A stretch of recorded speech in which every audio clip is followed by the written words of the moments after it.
नमस्कार दर्शक बंधु पवित्र रज उत्सवर हार्दिक अभिनंदन एवं शुभेच्छा जणाई आज कार्यक्रमटी को आग को बढ़ाइबा एवं आज आपण जीवन में एही रज संक्रांति एवं मल अमावास्यार महासंजोगर प्रभाव पड़िबा पई जाउछि कारण एही महासंजोग समस्त ब्रह्मांड उपरे प्रभाव पकाइबा सहित समस्त कन्या राशिर व्यक्ति विशेषक जीवन रे मध्य उच्च नीच भली परिस्थिति मध्य सृष्टि करिब सेतिपई आजिर एही कार्यक्रमटी समस्त कन्या राशिर व्यक्ति विशेषक पई बहुत अधिक गुरुत्वपूर्ण रहिछि। एही मिथुन संक्रांति दिन सूर्य प्रवेश करिवे केन्द्रर भाव को बुधंग राशि उपरे एवं बुधंग सहित जेहेतु सूर्यंकर शत्रुता आचरण रहिछि सेतिपई एही संक्रांति परे बहुत बड़ बड़ परिवर्तन आसिब आपणक जीवन रे किंतु समस्त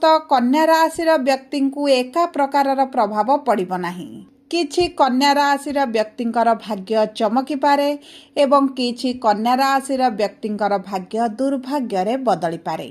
यह आपणकर नक्षत्र उपरे निर्भर करुछि कि आपणकर केउ नक्षत्र तेणु करी आपणकर भाग्य चमकीब ना दुर्भाग्य रे परिणत हेब आपणकर आशा गुड़िक पूरण हेब ना अधारे रहिब किंबा आपणकर कार्य रे आपणको सफलता मिलिब ना विफलता मिलिब ताहा एही वीडियो रे विस्तृत भाव रे आलोचना करिबा सेतिपई आपण आम सह वीडियो रा शेष पर्यंत जोड़ी होई रुहंतु ता सहित वीडियो रा शेष भाग रे आपनको किछिटा सहज उपाय मध्य जणाइबी जहा आपणकर अशुभत्व को दूर करिवो एवं शुभाशुभ फल को वृद्धि करिवो किंतु वीडियोटी आरंभ करिबा पूर्वरु जदि आपणकर भी कन्या राशि होइथाए एवं आपण भी ईश्वर को आंतरिक भक्ति एवं विश्वास करंती तेबे वीडियोटी को लाइक करंतु कमेंट बॉक्स रे जय जगन्नाथ जय माँ लक्ष्मी अवश्य लिखि दियंतु ता सहित आम सह जोगाजोग करी निजर नूतन कुंडली प्रस्तुत करि परिबे कुंडली विश्लेषण कराई परिबे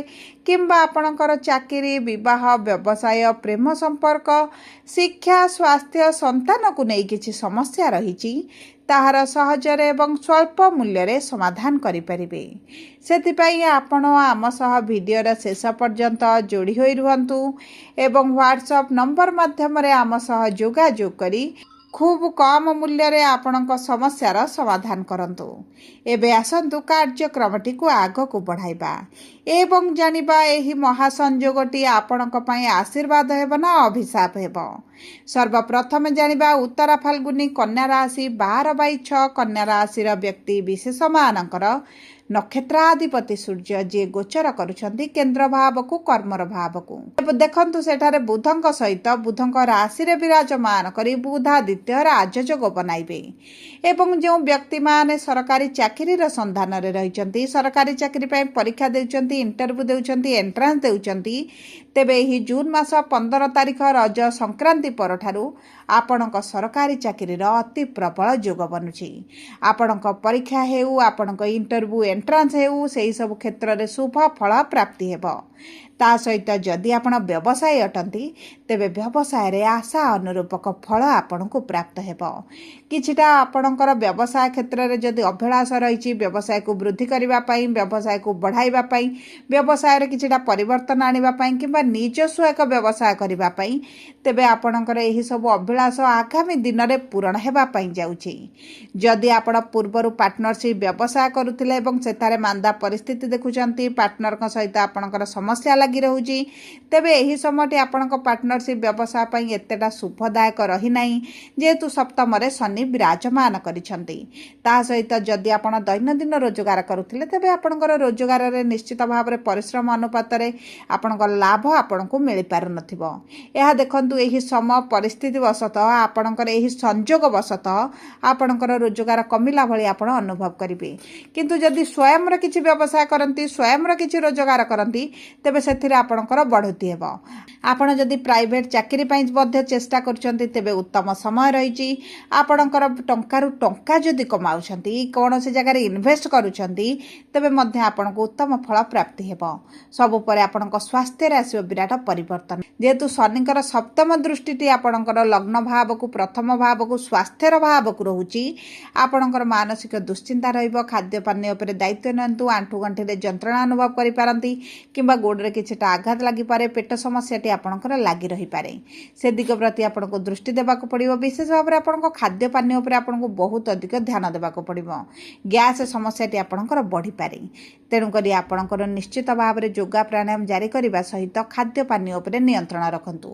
ଆପଣଙ୍କ ବୈବାହିକ ଜୀବନରେ ଯେଉଁ ପୂର୍ବରୁ ସମସ୍ୟା ଚାଲିଛି, ବୈବାହିକ ଜୀବନରେ ଆପଣ ଯେଉଁ ଅସନ୍ତୁଷ୍ଟ ରହିଛନ୍ତି, ସେହି କ୍ଷେତ୍ରରେ ଆପଣ ଶୁଭ ପରିବର୍ତ୍ତନ ଦେଖିବେ। ବିବାହ ପାଇଁ ଆପଣଙ୍କର ବହୁତ ଅଧିକ ଶୁଭଦାୟକ ସମୟ ରହିଛି। ଆପଣଙ୍କର ବିବାହ ହୋଇପାରେ। ଯଦି ଆପଣ ପ୍ରେମ ସମ୍ପର୍କରେ ରହିଛନ୍ତି ତେବେ ପ୍ରେମ ବିବାହ ପାଇଁ ମଧ୍ୟ ବହୁତ ଭଲ ସମୟ ରହିଛି। ଏହି ସମୟ ମଧ୍ୟରେ ଆପଣଙ୍କର ଯଦି ପ୍ରପର୍ଟିକୁ ନେଇ କିଛି ଡିସ୍ପ୍ୟୁଟ୍ ଚାଲିଥିଲା ତାହା ସମାଧାନ ହୋଇପାରେ।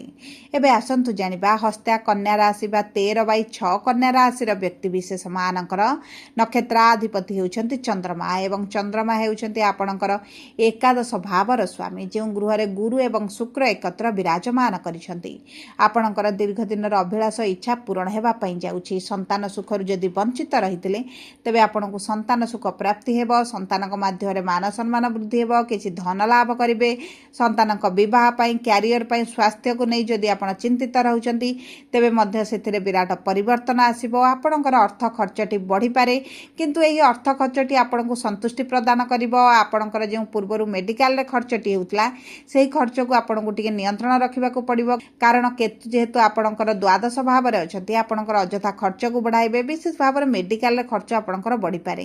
ଯଦି ଆପଣ ବିଦେଶ ଯାତ୍ରା କରିବା ପାଇଁ ଚାହୁଁଥିଲେ ବିଦେଶ ଯାତ୍ରା ହୋଇପାରେ, ତୀର୍ଥଯାତ୍ରା ହୋଇପାରେ, ଧର୍ମଯାତ୍ରା ହୋଇପାରେ, ଧାର୍ମିକ କାର୍ଯ୍ୟକ୍ରମରେ ଯୋଗ ମଧ୍ୟ ଦେଇପାରନ୍ତି। ଦେଖନ୍ତୁ ଏହି ସମୟଟି ଆପଣଙ୍କ ପାଇଁ ଅତ୍ୟନ୍ତ ଶୁଭଦାୟକ ରହିବ, କିନ୍ତୁ ଆପଣଙ୍କ ସ୍ୱାସ୍ଥ୍ୟକୁ ଯଦି ଆପଣ ଜଗନ୍ତି ତେବେ ଆପଣଙ୍କୁ ଉତ୍ତମ ଫଳ ପ୍ରାପ୍ତି ହେବ। ଏବଂ ଏହି ସମୟ ମଧ୍ୟରେ ଯଦି ଆପଣ ବିଦ୍ୟାର୍ଥୀ ଅଛନ୍ତି ତେବେ ଶିକ୍ଷା କ୍ଷେତ୍ରରେ ଆପଣଙ୍କୁ ବହୁତ ଅଧିକ ସଫଳତା ମଧ୍ୟ ପ୍ରାପ୍ତ ହେବ। ଆପଣଙ୍କର ପରିଶ୍ରମ ଅନୁପାତରେ ଆଶା ଅନୁରୂପକ ଯେଉଁ ଫଳ ପ୍ରାପ୍ତି ହେଉନଥିଲା, ବର୍ତ୍ତମାନ ସେହିଭଳି ପରିସ୍ଥିତି ଆପଣଙ୍କର ଦୂର ହେବ।